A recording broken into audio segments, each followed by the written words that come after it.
Hey, welcome to the Freedom Real Estate Podcast with your boy Andrew Freed and my special guest, Brian Lucier.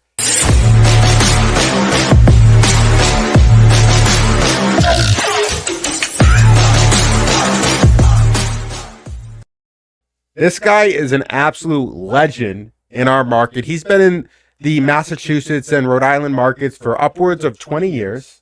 He's been the head of landlord associations, hosted the meetups, managed thousands of doors, and owns a couple hundred doors himself. Super successful investor.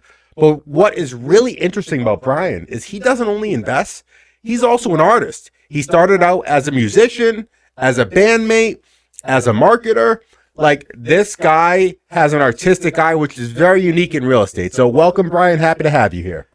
Andrew, it's absolutely my pleasure to be here on the show with you. And I got to thank you so much. When I started my show 2-3 years ago, you were one of my first guests. And since that episode, you brought so much talent. You just supplied me with so many people that helped me project my show to where it is now in my third year. So thank you, Andrew.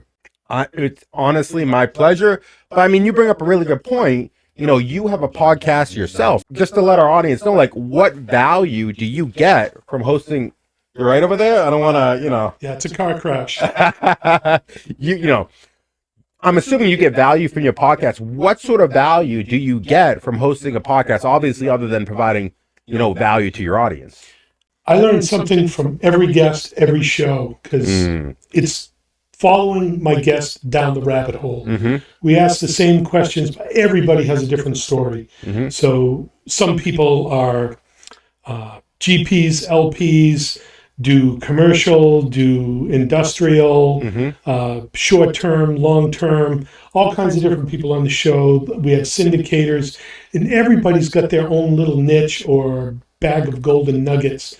So I'm always picking up something different from everybody on the show.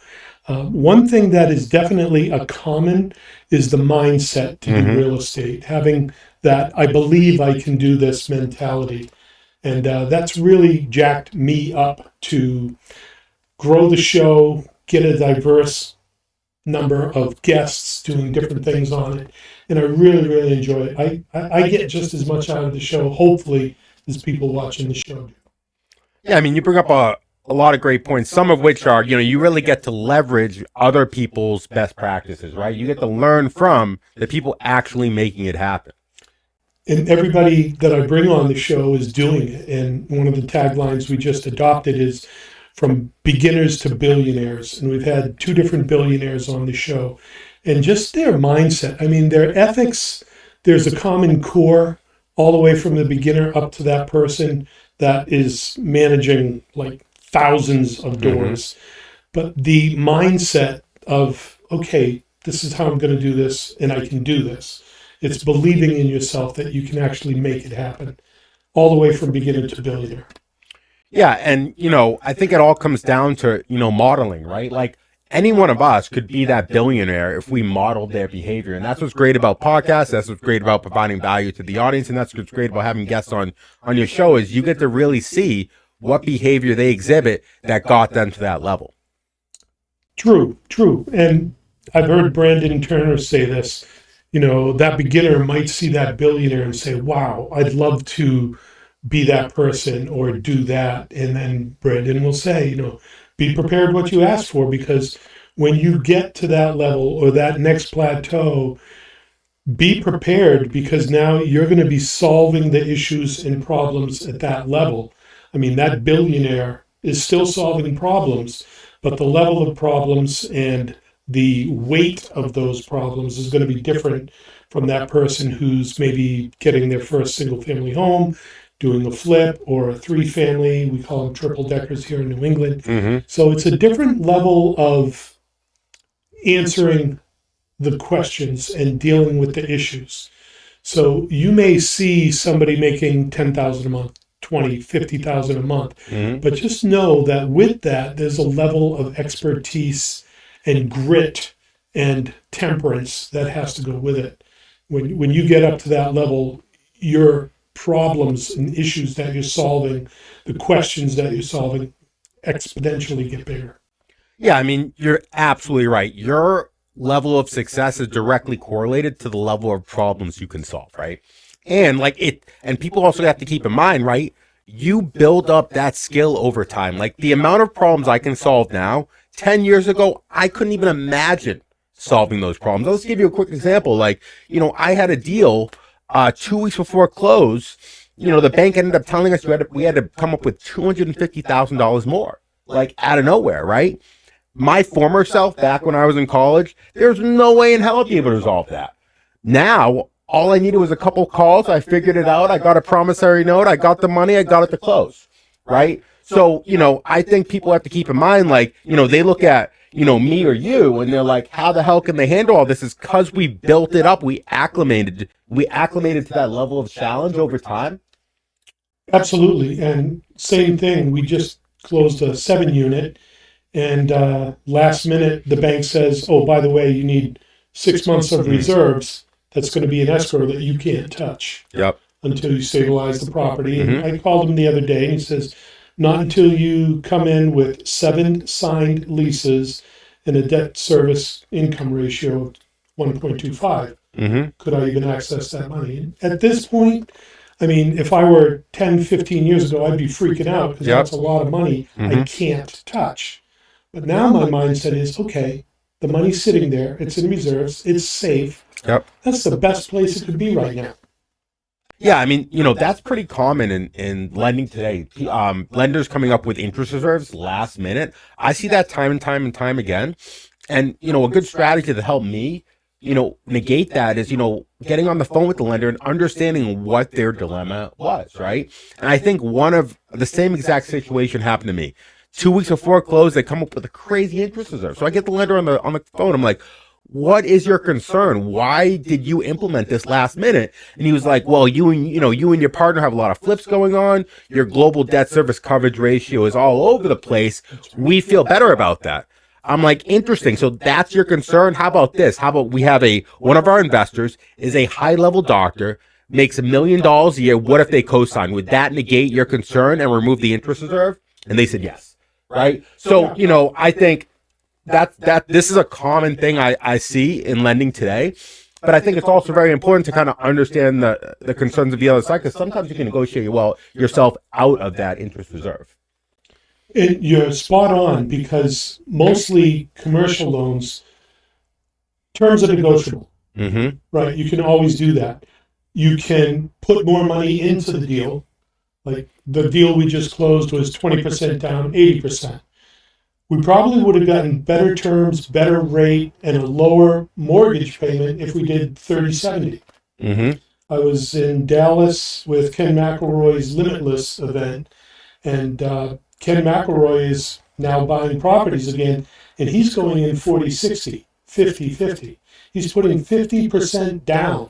Why? Because he's been doing this a long time. He's way smarter than I am, and he sees, okay, so if the market does shift and the value goes down 20%, he's still 30% good on his mortgage. He's got that barrier, that buffer built in because he put more money down.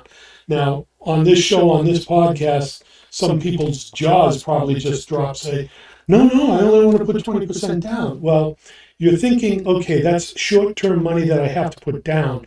But if you're thinking long-term deal, you're giving yourself protection by putting 35% down. I mean, you bring up a lot of good points. And, I think one thing that Ken McElroy does invest in, I believe he invests in lower cap rate markets, right? A lot in Arizona. He's got his pockets throughout the country. Yeah, and the thing about low cap rate markets is, their debt service coverage ratio is a lot harder to achieve with the low cap rate, right? So if you have more money down, it kind of evens that out. So I definitely agree. To provide more leverage with lower cap rate markets. I mean, in our market, you're going high leverage because the cash flow can support it, right? Yeah. The property that we bought, not to make a long story here, it was way under rents, probably 50% of what the rent should be. The debt coverage ratio was under 1. Yep. It was ugly. Right? Yep. So we had to put down the numbers, say what we're going to do, show the renovations, and how we're going to get up to over 1.25. And right now it is September 24th. We're shooting this. In 7 days is the first rent collection. We're actually going to be above water on the mortgage. Okay, so let walk me through this deal, Brian. So what did you get it under contract for? What sort of renovations are you doing? Where are the rents now? Where were they built will be? What is it worth now? What will it be worth in the future? All good questions. So I'll start with the deal. I'll try to just make this short. A couple of years ago, through a mailing campaign, we got a call from the owner's son. She lived in the building with her husband. Actually, they were divorced, so that was kind of weird. But the divorced husband, the stepfather of the kids, lived with the mom. He was managing the property. She owned the property. So 2 years ago, we had the conversation, and it didn't really work. It wasn't a fit. But I left the door open. So remember that. Never burn the bridge on a deal. 2 years later, the deal came back. He called me, and he asked me, would I still be interested in buying the property? I says, well, sure, no problem. His mom had passed away, and now the stepfather that nobody wanted to deal with lived in the building. So I says, okay, I'll make you an offer. Give me the rent rolls. Based on the rent rolls, my offer was $725. For the 6 unit? It is a 7 unit with a huge barn, opportunity to make 3 more units out of that. So potential to be 10 units. And where? Where is it? Leominster, Mass. Or if you're not from around here, you would call it Leominster. Okay. So it's a really good neighborhood. It's on a really good street.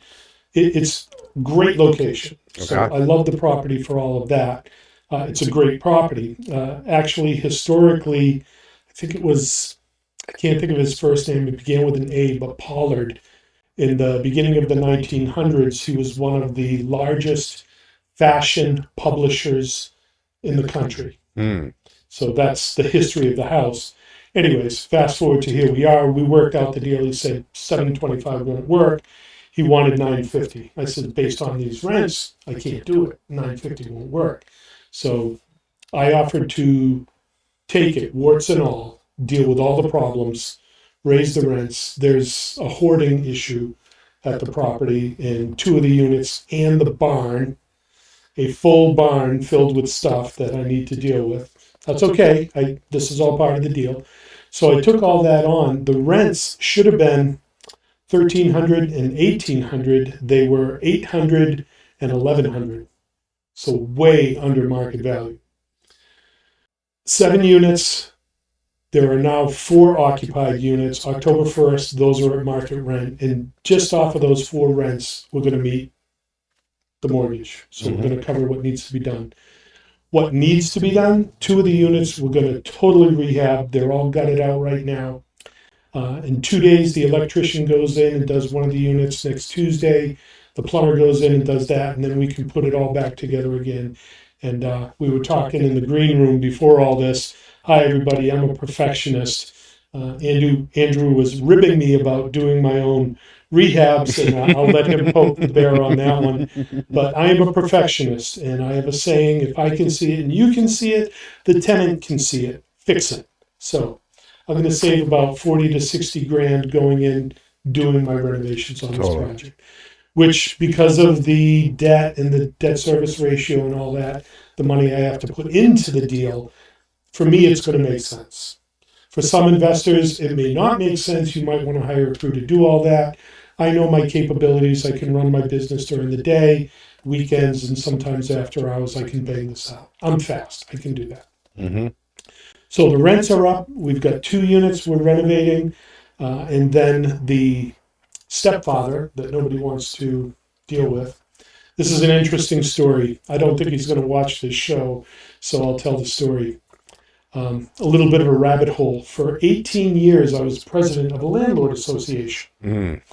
And my job as the president is to train Massachusetts landlords on how to do this right. Tenant landlord law, building code, sanitary code, Master General Law 186 subsection 15B, the whole 9 yards.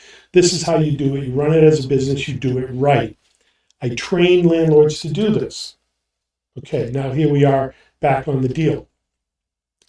I fly up from Aruba, my first time seeing the property for real. I meet the realtor outside, and she says, well, we're going to start with the stepfather's unit. It's a huge unit. They took a 1-bedroom and a 2-bedroom, combined it together to be a 1-bedroom unit. It is gorgeous. It's got a 200-year-old fireplace about the size of this room that we're in right now. It's half of the units have their own fireplace because it's like a 200-year-old property. It has amazing charm. So anyways, she says, we're going to start in his unit, and then he's going to take us around because he's managing the property. So he says, okay. So he steps out, he looks at me, and I look at him. He says, hi, Brian. I say, hi, Ron. We know each other.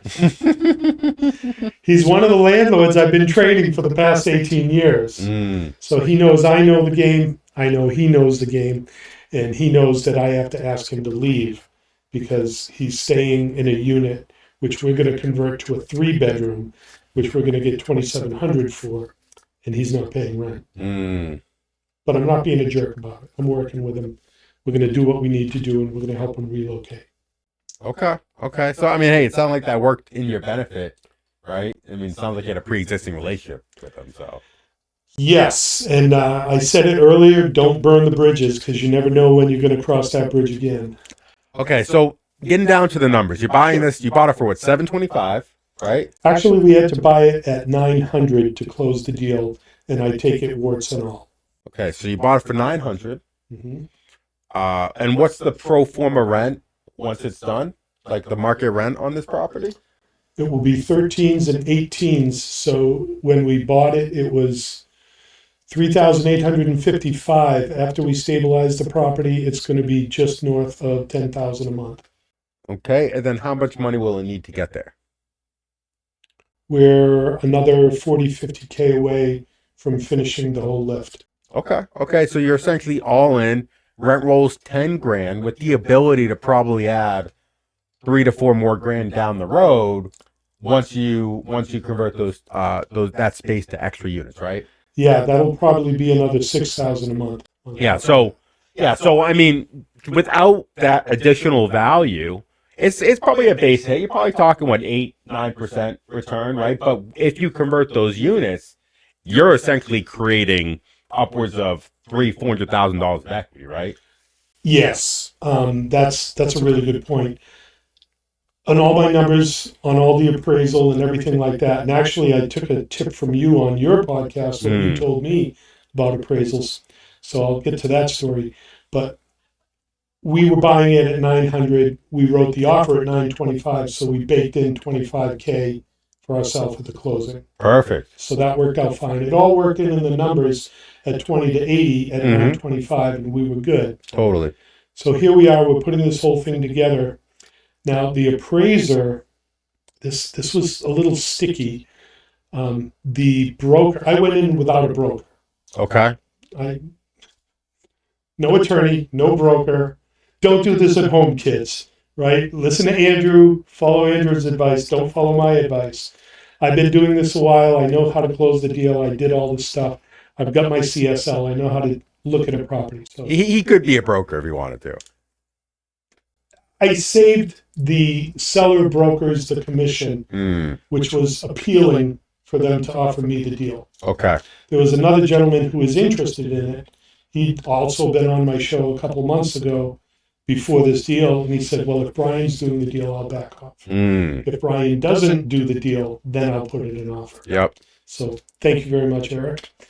So we're at the appraisal point, and all my numbers, looking at the market, looking at other sales, I did my own comps, put this all together, put together a package, a nice little property package. And all my comps were coming in at 1.4, 1.3 million, and I'm buying it at 925. So there's a potential of 250 to 300 meat on the bone if I close this deal. Yep. But I didn't want to get emotional about it. It was going to work or it wasn't going to work. So here we are. I meet the appraiser. I've been doing this a long time. I know a lot of people. So here it is.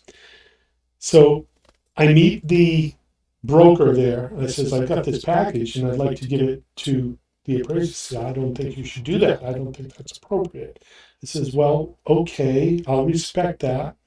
But my numbers are in here to show what I believe it's going to be worth after. And I've got some comps in here. Mm-hmm. So I asked her if I could at least approach the appraiser when he got there and ask him if I could offer this information. Totally. Right. And you're the one who actually suggested I did that on your show with us. So thank you. Of course. All right. This guy saved me a lot of money. Listen to him. So here we are. The gentleman gets out of his car, starts walking to the building.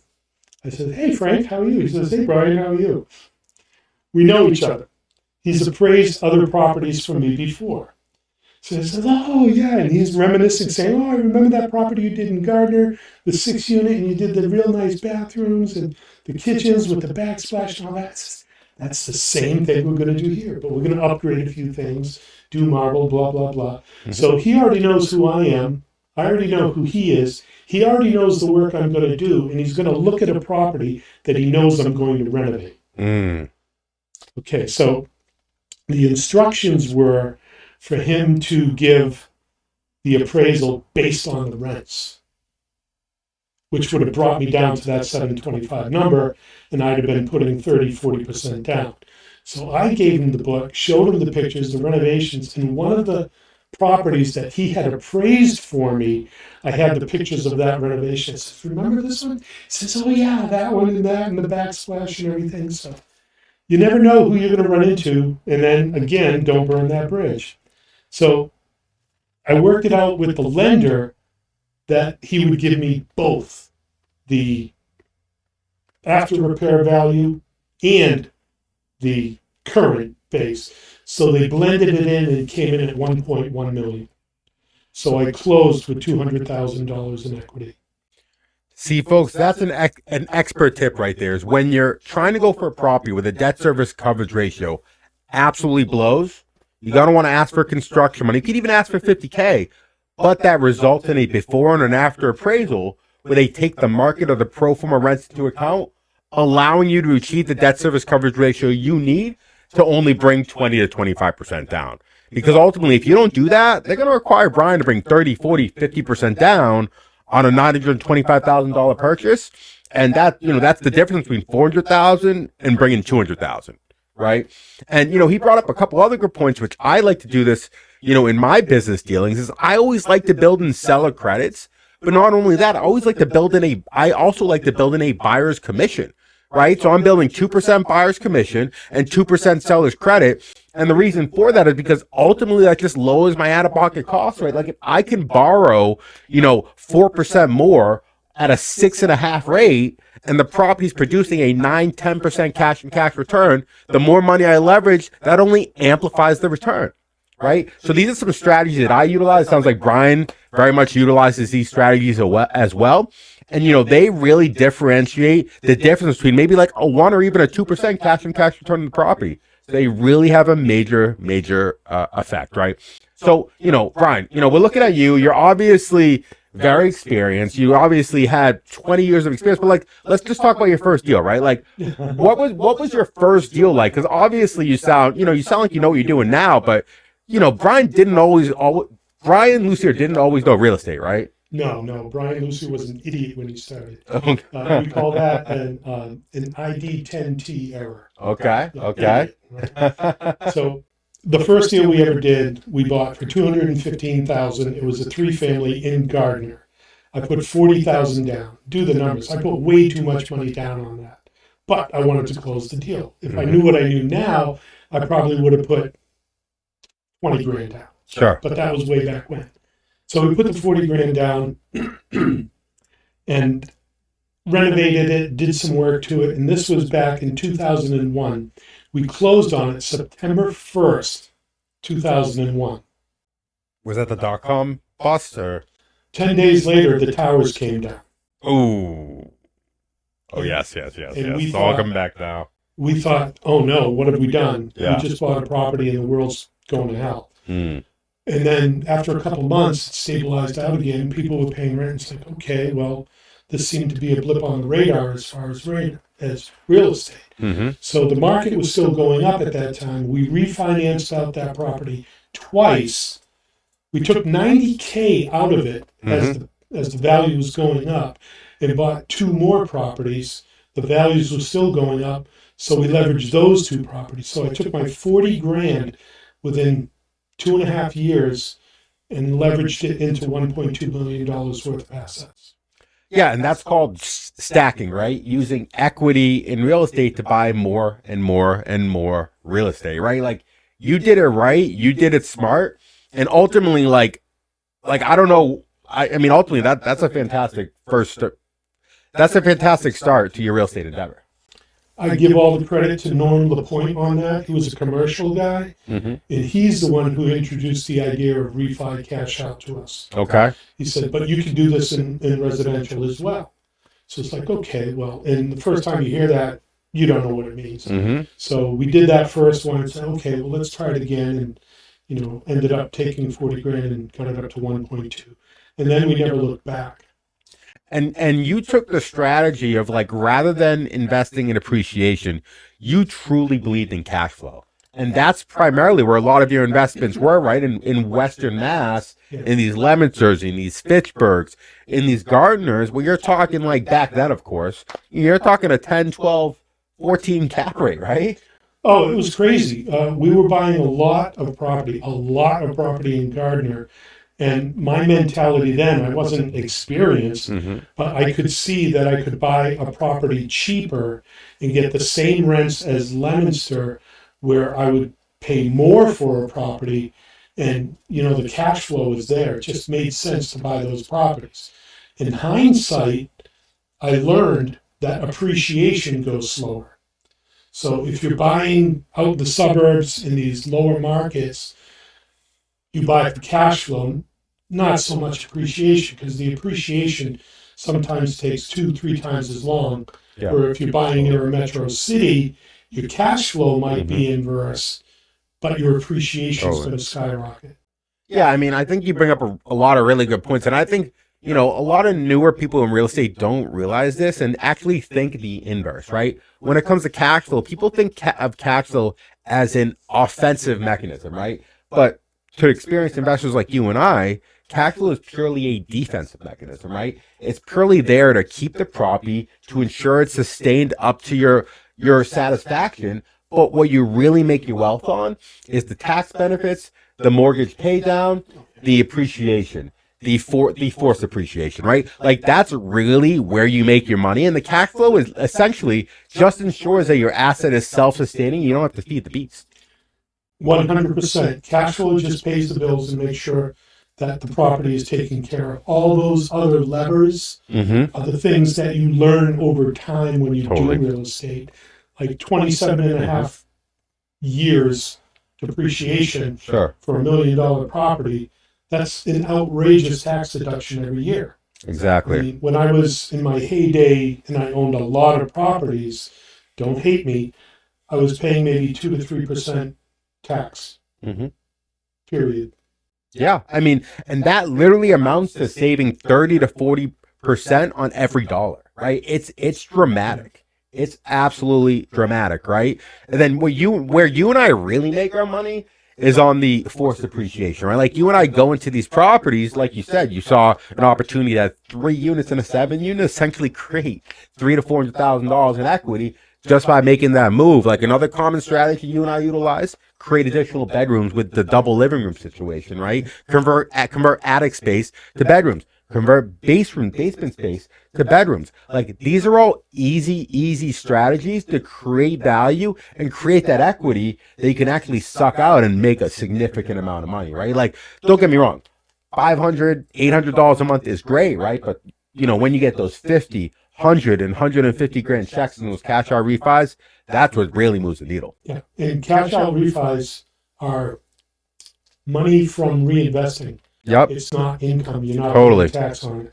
Totally. So that's beautiful. Yeah, I mean, like you said, cash out refis and loan, you don't pay taxes on that. That's right. You get to buy these properties, do these things called cost segregation studies where you write off 20 to 30% of the value in year one, and you can utilize that directly to offset your and mine income as real estate professionals according to the tax code. You can utilize 1031s to trade properties into other properties, deferring taxes. Like, if you're seeing a common thread here, real estate's extremely good at paying taxes, and I can assure you right now, Brian and I, like, our tax rate's probably in the single percentage digits, if not less, right? Yeah. Real estate's quite magical when it comes to the tax code, right? So, Brian, Brian, I think some of my last questions really revolve around the fact that you have a property management company. You manage hundreds and hundreds and hundreds of units, right? Yeah. So, I'm all about providing value to our audience, right? So give our audience some really cool tools or systems you utilize to manage your properties effectively. Never forget that real estate is a people business. Mm-hmm. You can be a landlord, you can look at the spreadsheet, but at the end of the day, there's a person or a family living in a property that you own or manage. It may be your property, but for them, it's their home. Make it decent, keep it clean, have systems to take care of repairs. Listen to them, right? If you can treat people with decency and respect, they'll stick around a lot longer than if they have to walk home every day to the same maintenance repairs that don't get fixed. And it doesn't help your property to let deferred maintenance pile up. It's going to bite you in the rear end eventually. So run it like a business. Okay. There's two types of landlords out there. There's the landlord that gets it and runs it like a business. And then there's the landlord that runs it like a spreadsheet and doesn't consider the people. And that's always going to be painful. You're going to end up, if you don't make the repairs and it goes too far, the tenants, the first thing they're going to do when you raise that rent, they're going to call the Board of Health and call you out on all the stuff, the deferred maintenance, and now you're in a pickle. So stay ahead of that and build those relationships, not just with your tenants, with your vendors, with the municipalities, with the building inspector, with the plumbing, the wiring inspector, the Board of Health. We've been doing this so long now, we manage so many properties, say, in the Fitchburg or Gardner area, now Leominster too, Peter Niall, great building inspector in Leominster. Oh, God, there's a rabbit trail there. But anyways, have those relationships, because if they know who you are and you have a good reputation and relationship, this is going to be so much easier to do it as a business. So, is it really a surprise that Brian brought up relationships, right? Like, he literally got that property, that 7-unit in, I believe it was Leominster, all through relationships. He got it under contract because the other buyer backed out because they respected him. He got it appraised because the appraiser worked with him in the past and knew what he did, right? And then he got this troublesome tenant out because he had a pre-existing relationship with them. Like, his business excels because he focuses on relationships, not just relationships with his vendors, but also the relationship with his tenants, right? And just to provide some practical advice on how you can translate that into your actual business, like tracking how quickly you get your work orders done, right? Like, if you get your work orders done, it takes you 20 days versus 7 days, I guarantee you're going to have way lower vacancy if you get it done in 7 days versus 20 days. Another tactic I utilize is monthly surveys to my tenants. I give them a score 1 out of 10. I ask them, how would you grade our service? And do you have any recommendations on making our service better, right? Like, these are some practical tools you can utilize to really enhance your tenant experience, ultimately lowering your vacancy and making you more money in the long run. Yeah, all really, really good stuff. I got to give a shout out to Peter Niall, the building commissioner in Leominster. A smart thing I did before we even went under contract, I went in and visited him with my plans and drawings and said, look, I don't own the property yet, but here's what we're planning to do, phase 1. And then phase 2, we want to do something with the barn. He says, well, as soon as you touch the barn, everything needs to be sprinklered with a fire suppression system. So, okay, good to know that. But because I went in and had the conversation with him and said, when we do this, we could do this, this, or this. What do you prefer? I walked through the whole job with him before I even closed on the property. So here's the rainbow at the end of all this. When I went in to pull the permits, I had to run around town a little bit because we were converting a 1-bedroom to a 3-bedroom. You got to pay for the extra water sewage going into the city, one-time fee, all that. But anyways, there was a little bit of paperwork. But I brought the permits in all as one permit for 3 units. They said, no, this has to be 3 separate permits. So we copied it out, whited out a few things, and I submitted everything. I said, okay, here it is.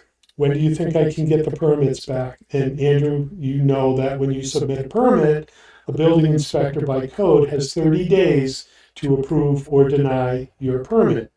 So the woman who was helping me looked up at the clock and says, well, we closed today at 4. Could you come back at 3:30? I got 3 permits pulled and closed within 3 hours. Yeah.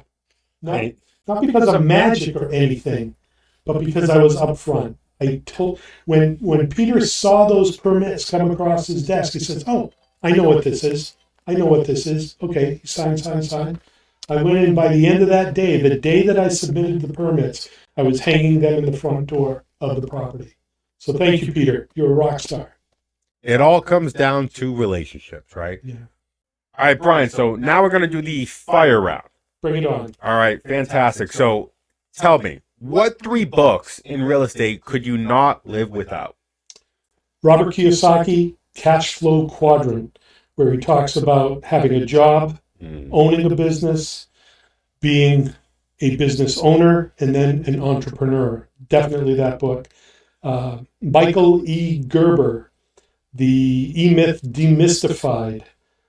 That helped me immensely to figure out how to build Bel Air like a franchise prototype, something with all the systems and operations that if I wanted to, I could build the same system in several locations.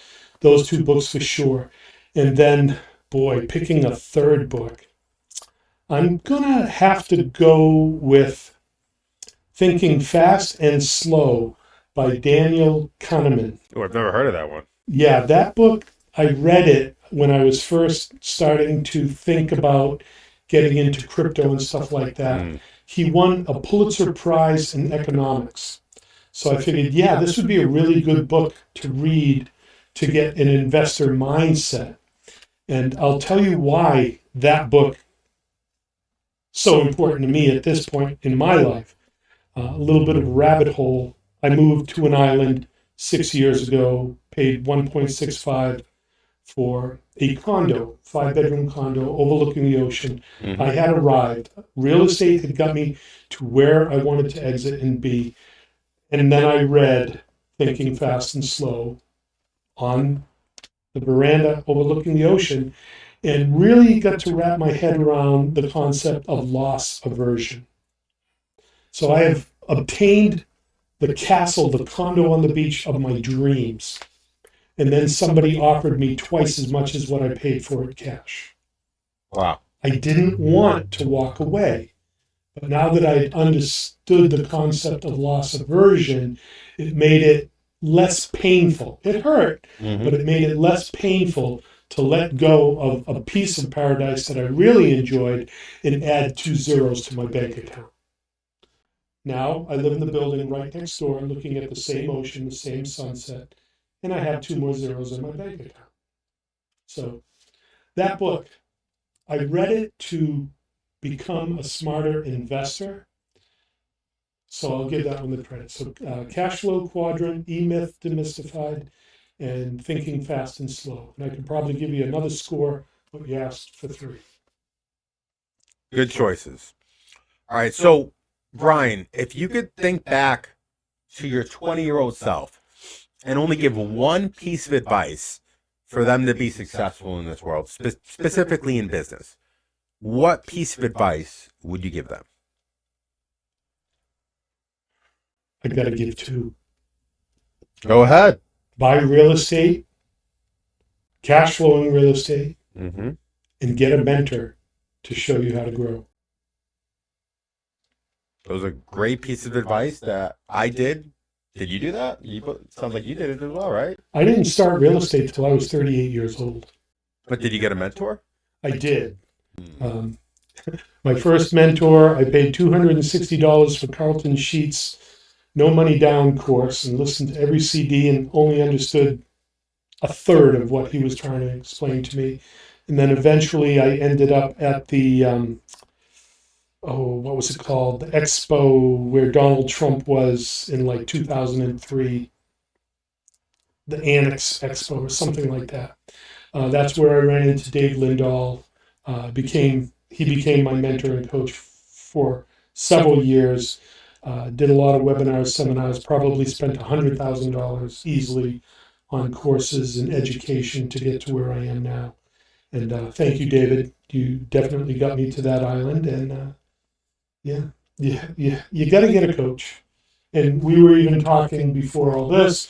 You're jacked, and I've lost 100 pounds, and it's because Andrew has a great coach, and he does the reps and he's disciplined. So if you heard nothing else there, get a great coach, do the reps, and be disciplined. Great advice. So now that you reached financial independence, Brian, like what's next? Like what do you do on a daily basis? What keeps you happy? Because being financially free is great, but ultimately what we all of us are really seeking is happiness. Happiness is tied to having a purpose in life. You have to have something to get you out of bed.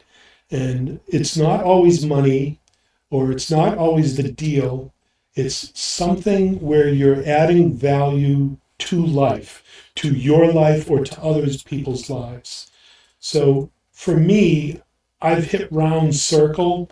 I started my life as an illustrator, graphic designer, doing artwork, painting, and all that. Went to Fidelity Investments, where I figured out real estate. I was reading the Performer one afternoon, the tuna fish sandwich story, and eating that tuna fish sandwich, I finally read the information that we were selling on the Spectrum Performers for 401ks, and I did the math and figured out I'd have to go back to work at 75 under a 401k. So that was the point where real estate became the focus for me. And then all the way down, bought a lot of properties, retired to an island. I don't want to say retired because I still work, but here I am on the island. And it was a moment for me to experience a life balance where 3 years ago I started painting again. And now I've been in a few galleries on the island. I enjoy the scenery, the wildlife. I see some beautiful things.